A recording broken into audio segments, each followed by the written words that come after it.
there, Lise here from Hustle and Groove, where we talk about how to create an online business that's easy, fun, and profitable, right? We don't want to make these things hard.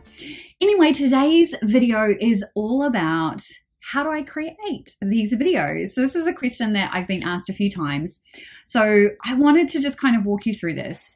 And first things first, I want you to know that I just use what I have access to. I'm not all about having to go out and buy a whole bunch of things just because somebody else said that that's the thing that you use. I'm very much about what do I have access to right now that I can use to create whatever it is that I'm doing. So depending on what type of video I'm doing, whether it's a strategy or a tactic, I might use my phone, right? Literally use my phone's camera, and I have got an iPhone 11. Again, I don't have some fancy DLR camera or anything like that. I just use the video on my phone, and this camera is really good. So if you have a relatively newish phone, and I would say probably within the last 3 years, then the camera on that is perfect for like a talking head style video. And then if I'm doing anything where I'm sharing my screen and I'm walking you through something, then I am going to use either Loom, which is what I'm using right now, or Screen-cast-o-matic. Depending on what it is that I'm doing will depend on which one I use. Loom can be a little bit laggy. So if you don't have great internet, Screen-cast-o-matic is awesome. It's $15 a year. So Screen-cast-o-matic just allows you to do exactly what I'm doing here, but instead of a circle, you would have a square. You don't have to have the face turned on, but I like having the face turned on so that people can kind of see who you are and what you're doing. And so I would use Screen-cast-o-matic if internet is not good and I just want to record my screen, do all the things, and then I can upload and edit it. So I use a phone. I use a tripod with a light on it. So I'm just going to move it here so that you can see it. But that is where my camera goes if that's what I'm using. As you can see, this office is very dark. So that's why I have that light.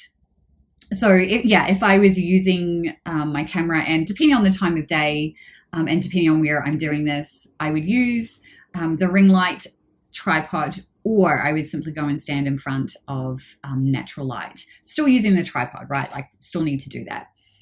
So camera, tripod, and I'm on a Mac. So I'm always going to use iMovie, and that is what we are in right now. So those are the tools that I use. And now I want to show you how I actually edit my videos. And so what I'm going to do is basically show you what it looks like when I go through and edit each video. Now it depends on what I'm doing and whether I need to show screenshots or anything like that. So in order to kind of prep yourself, a couple of things that you do want to think about is, do you want a special beginning to your actual video? So that could be your branding, anything like that.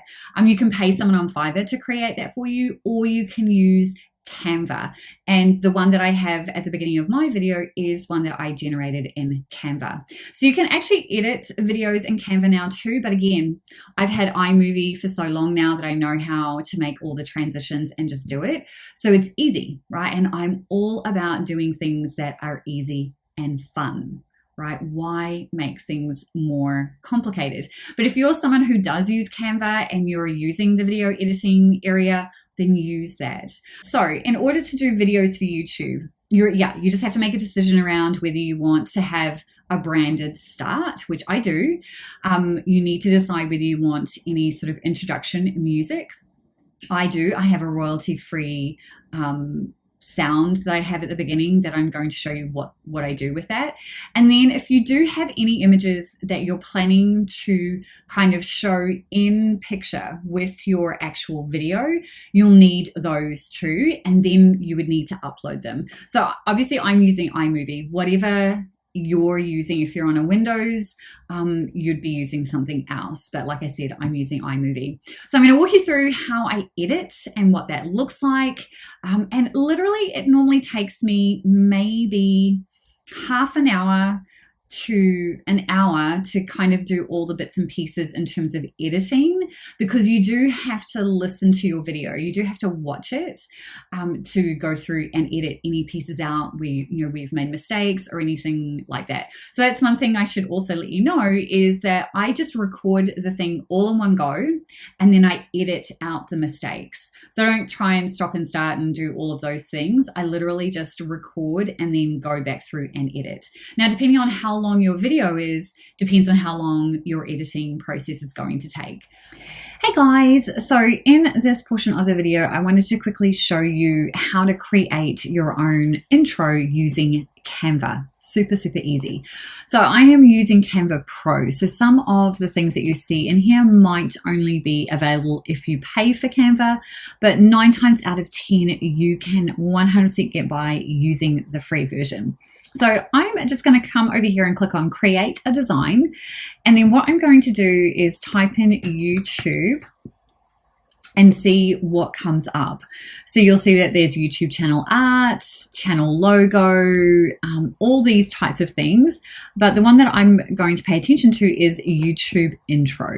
So the reason that I'm choosing that is because there are going to be a whole bunch of designs that I can get instant access to, and I want to show you what they look like. So it's going to take a little bit to load, hopefully not too long. And so like I said, before, when I am doing a video for YouTube, I use the exact same intro, right? So all my intros are the same, and then you'll also need a thumbnail. So that's the other piece of that, and I do all of that inside Canva. It just makes life so much easier when you have things all in one place. And I literally have a template for my thumbnail that I just change out based on whatever image I'm using. Pro tip, when you are creating your thumbnail image for your YouTube video, make sure you use a face, whether it's your face or somebody else's face. They tend to get attention when someone is scrolling through in the YouTube area versus just having kind of a generic type of background on your thumbnail. So always use a face, whether it's your face or somebody else's is up to you. Okay, so I'm going to start with the templates that Canva is going to suggest. It's exactly how I created mine. And you'll see that there is a whole bunch of options. Now I'm just going to move myself out of the way. So as you can see, lots of options here. You can just literally scroll through any of these. As I was saying, you definitely want to choose something where your face is there. So I'm just going to click on this one here because I think it would be a really good option. So it's going to, it's giving me some options. So I just want to apply this first page because this is perfect. And then all you have to do is change things around to work for you. And you can animate anything that you see here. So as this is loading, you'll see that the timer says that this is going to be 7.6 seconds. And as you can see, there is an image there. Okay, so as long as you don't have anything selected, then you can hit the play button and then it will basically play this in front of us. Hopefully that's going to work. Yep, perfect. So you can just kind of see that there are different animations going on, just moving in and out, super short. So definitely no longer than 10 seconds when you are creating this. So that's your YouTube intro, easily done in Canva. Don't overthink it. Keep it super simple. And then in terms of your actual thumbnail, again, same deal, keep it super simple. So you could choose to do the YouTube thumbnail, but I'm just going to show you what I've got because I think it'll be a little bit easier if we just work with the one that I've got here. So I've got this one here, so you can see my face, and then I've got the coloring based on what's in the image. So you definitely want to do things like that. You want some contrast, you want a couple of different things. And this needs to be a still image, right? This is going to be the thumbnail. This is what people will see when they're scrolling. So you want to use something like that. Okay, so I am now going to transition over into iMovie and we are going to look at how you go through and do the editing. I'll see you in iMovie. Hey guys, welcome to iMovie. So I have now switched to being inside Screen-cast-o-matic so that you can see just the different experience all of those things. So I've just opened an existing video where I had all the different elements that I've had questions about. So number one, including my YouTube intro at the beginning, adding sound, and then also adding in images and things like that so that they appear on the screen, plus transitioning. So the first thing that I normally do is I start a project. So over here you can see that it says project media, and I'm in the area that says my media. Now I upload all the things that I know that I'm going to need to use in this video. So you can see I have actual introduction, I have the bin sound audio, the actual video is also in here, all of those things. So the first thing that I'll do is add in the intro, and so to add it, all I have to do is click on it and then hit the plus sign, and then it will add it down here. So you can see that that has been added. And then the next thing I'll do is click on the plus sign for the original video, and then that will be added straight in there. So those are the two things that I do first and foremost. The second thing that I'm going to do is I'm going to put in a transition between the introduction and the actual video. So in order to do that, I'm going to click on transitions. Now, if I hover over this, you'll see that the transition that I've got is just straight fade to black from memory. So if we just hit play, you'll see that that was just a fade to black, and it's just a 1 second, and it's just a nice transition to go from the intro straight into me starting to talk. So that's the first thing that I do. Those are the two edits that I've made already. Now let's talk about this audio. So let's come back to my media, and you'll see that I've added this audio here, which is called Ben Sound Energy. I will link below this video so you can see where I got the sound file from, but this is the sound that I like to use for all of my intro videos. So when you are building out your YouTube video, the things that you want to keep consistent are your intro, the sound that you use at the beginning, and what you say at the beginning. So how you introduce your actual channel. You can change things up a little bit, but you want to keep things relatively consistent so that when someone is watching your content, it feels familiar. The number one thing that you need to be mindful of is that when you use your video, when you're setting up the sound, the first thing that you want to do is come up in here. So you'll see that I can edit the sound, all of those things. But in iMovie, you want to make sure that you tick lower volume of other clips before you add in any music, before you add in any sound. So you need to do that first. So I do the sound and all of that before I start applying transitions or anything like that. So step one is to add your introduction video and your main video into the editing area. Step two would be to add a transition between the two. And step three would be to address the audio, because the minute that you start splitting these clips up, they are now individually set up, and you would have to go and apply the audio to each individual one. So it's far easier to simply do all of the audio adjustments that you're going to do before you make those splits. So the first thing that I will do is click on the audio, and I will click on lower volume of other clips, and I will come in and increase the volume, because typically, unless you have a microphone, wired to you, the sound is probably going to be a little bit tinny, a little bit echoey. So you want to increase the volume by at least 50 to another 100%. So you can see that here I've adjusted the volume to be 200%, because when I was listening to it, if I have to have my volume beyond halfway up on my computer speakers, then I know it's too low. So that's why I typically increase mine to around 200%, sometimes up to 250. It just depends on what else has gone on. Then the next is noise reduction.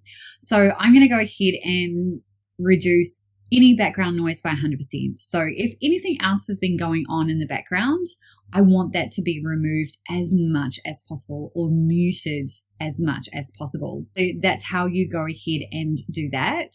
And then I find that if I come into here, I can play around with the equalizer. So again, depending on what you've used to record sound will depend on what works here. So if I've been in a space where it's quite muted, then I might be able to use the voice enhance, but I actually find the bass boost works really well to reduce echo, to reduce that tinniness, and that type of thing. What does this really look like? And specifically, the three things So you should have noticed that there was a little bit of echo. It just sounded just not quite crisp and polished. Now, if I come back in and apply bass boost, and now I'm going to hit play, what does this really look like?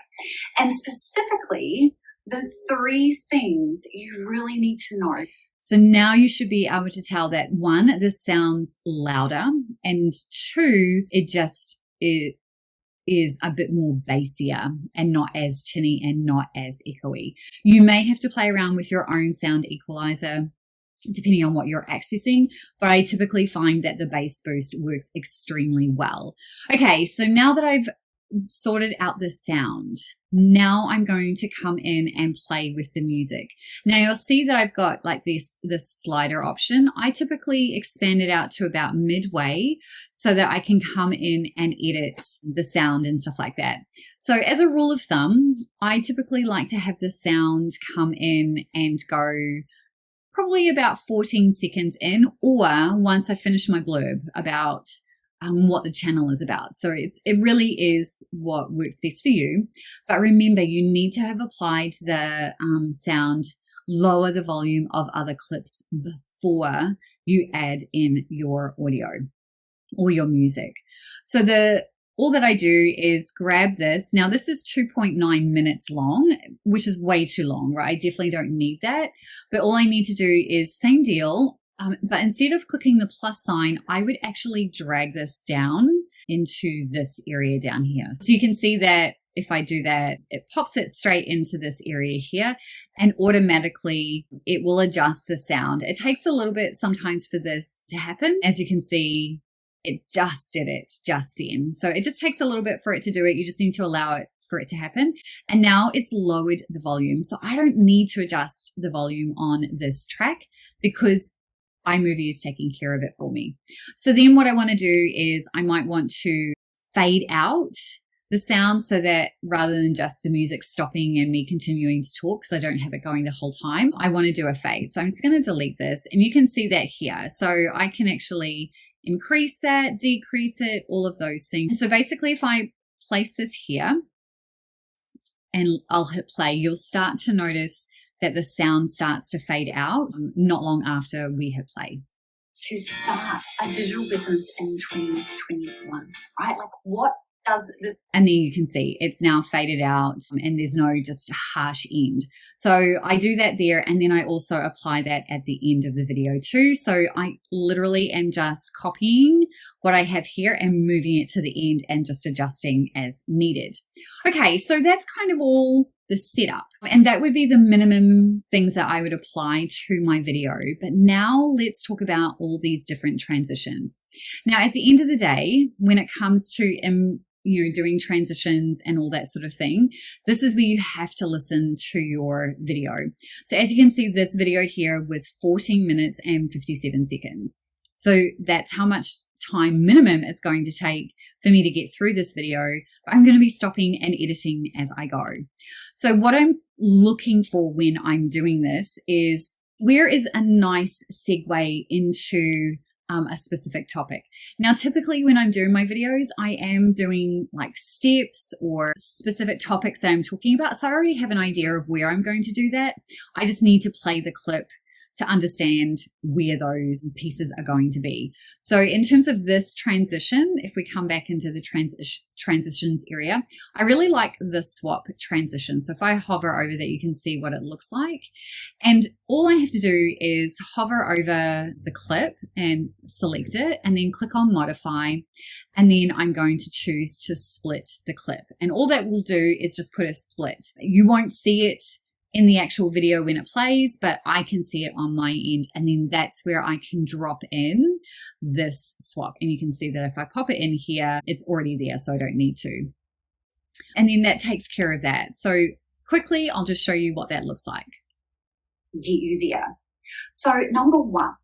So you can see how there was a pause and then I went straight into the next topic that I was talking about, and I've got number one. Now I could add more titles. I could add, little things that go across the bottom, but I tend not to do too many things like that. Now, the first thing that you'll start to see is there is a 1 very faintly coming up in this background. So let me hit play and I'll show you what we do to add images to your actual video. It is not about niching down. Now I know. So you'll see that there was an image that was there and then it disappeared. So how do we do that? Well, this is why I like using tools that are already included on your computer, because they are relatively easy to use.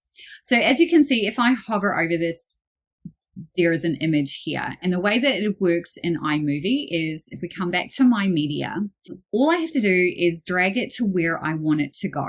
So I was listening to this, and as soon as I said number 1, I dragged the image to there. Now, by default, this image is going to overlay on top of the entire video. So what I'm going to do is I'm going to delete it, and then I'm going to show you how I actually added it so that you can see for yourself. So first things first, I'm going to click on it. I'm going to drag it down. It was about here. And by default, it is 4 seconds. Now, as you can see, it has taken up the whole screen. Now, I don't want it to do that. So in order to get this to not do that, you can see that as soon as I've got the image selected, and you can tell it's selected because it's got the yellow around it, you'll see that I have this option called cut away. Now, I don't want it to do that. I want it to be picture in picture. Now, as soon as I do that, you'll notice that it's kind of cropped, and I don't want it to do that either. So what I'm going to do is come up to the cropping tool, and I'm going to click on fit. And then I'm going to come back to this area here. So now you can see that what you want to be able to view is the picture in picture. And now I can make this a lot bigger, like this. I think that's what it was. I mean, it doesn't matter. It's already been done. So I'm going to do it like that. And then you'll see that it dissolves, which is what I want it to do after the fact. So now if we hover over this, you'll see that it comes up, and then it disappears. And if I wanted to edit how long that stayed on the screen, all I have to do is double click. And then up here is this little eye. And then it says duration is 4 seconds. I could make that longer if I wanted to, but 4 seconds is actually plenty of time for that to display. And that's how I get my images up on the screen and then they disappear. That's it. This is all that I do to edit my videos, and then I export it out as an MP4 video. Okay, so now I'm over on YouTube. The number one tool that I highly recommend that you grab and install is TubeBuddy. This will save you so much time and is how you can optimize your channel from a search engine optimization perspective. Super, super easy to use. It's like $5 a month. It's not really super expensive at all. So the first thing I do is upload the video. So when I do that, all I have to do is click on upload video and then upload it. Now that uploading process typically takes quite a bit of time, so I'm not going to show you what that looks like. But when you're uploading, it walks you through a whole bunch of things. I don't do anything other than put in the title of the video. I leave the description blank and upload the thumbnail at this point, just because it takes so long and it's got to optimize and all those sorts of things. Choose the playlist that I want it to be applied to. And then what I do is schedule it. So I'm typically not publishing the video straight away. I'm going to schedule it. That means that I can then come in, make any changes, apply all the things I'm going to show you, and then the video will go live at whatever time. So you can choose to schedule it for an hour from now or the next day, whatever works for you. And then all that you are going to do is come in and apply a whole bunch of things. So I'm going to use a recent video that I did. I'm just going to show you what it looks like when you use TubeBuddy to really edit all the things. So first things first, this is going to take us into the area. Now, title, you have to put in something that makes sense. Now, as I'm this is kind of loading. TubeBuddy is doing something over here on the right hand side. It's going to bring up a whole bunch of things for us. But my pro tip for you is to include these timestamps. If you do that, it puts chapters in your video and it's easily searchable for someone when they come in. So I typically do this as part of my editing. So when I'm going through and editing and I'm putting in my breaks, that is where all my transitions, this is where I'm going to make a note of the time and what I'm going to put in there. So you can see that quite a lot of timestamps in this particular one. And then any resources that you mention, you want to make sure that they're all put in here. Talk about how you get connected. And if you've used any music, where did that come from? Definitely want to include an affiliate disclosure just so that everybody knows what that looks like. So that is kind of the minimum of what you want to do from a search engine optimization. And then as you scroll through over here on the right hand side, you can see subtitles, end screen, and cards.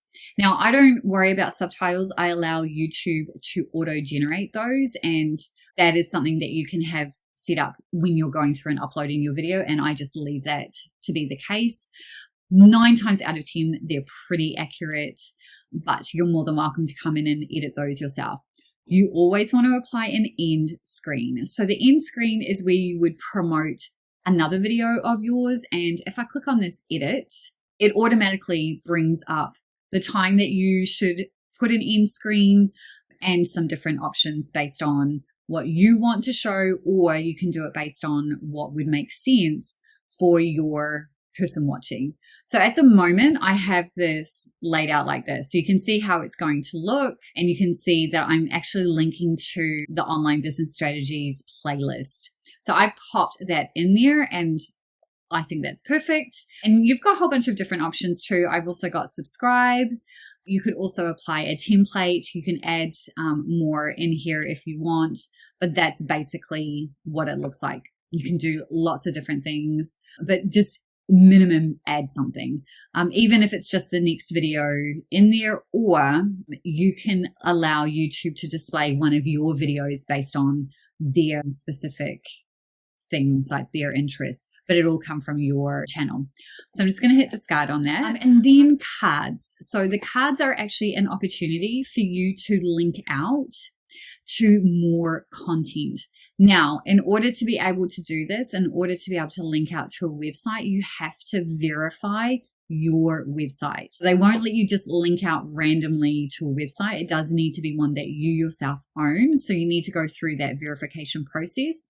And so basically what happens is, as you're going through your content, and particularly if you've done those timestamps, there might be an opportunity for you to promote another video. There might be an opportunity for you to promote a paid offer, and there might be an opportunity for you to promote a blog post, those types of things. So as you can see here, I have this card and I'm promoting the Digital Business Lab. Right, that's exactly what happens, and you get to decide what this looks like. And so when someone's watching this video, they'll see this little pop-up that shows up on that area, what it actually looks like on the screen. And then if I actually click on this, it shows me what they're going to see. So you can get to test all of these things, and then that will disappear once they go past it. So if I click on over here, so a little bit further down, if I just close this, then it won't show up. It's showing up here because I'm in editing mode, but on the actual video, they're not going to see it. So at a minimum, you definitely want to make sure that you apply one end card, and you definitely, an end screen, and you definitely want to include a card. Now with TubeBuddy, it actually tells you what the best practices are, and I've met all of those, but it would actually tell you if there were any issues. As we scroll down into here, you can see I've uploaded a thumbnail. You can create your own on YouTube, but I highly recommend that you don't do that. You can choose which playlist it belongs to, and you can create a new playlist at this point here too. So if I wanted to do a new one, I could do that. So I'm just going to click done on that. And then as you go through, you can choose to say whether this is for kids or not. You can do age restriction. If you are talking about a paid promotion for somebody else, then you need to make sure that you tick this, right? And you'll see that there's all these ad policies and all that type of stuff. Definitely allow automatic chapters. I haven't really seen those. I prefer to create my own. So that's why I was showing you with the timestamps. Now here is the beauty of TubeBuddy is it will tell you the most popular tags for the keyword that you're optimizing for. And you have to kind of decide what that is. So you put in your target keyword and then it will give you all these options. Now you can only have 500 characters up here, so it'll add up.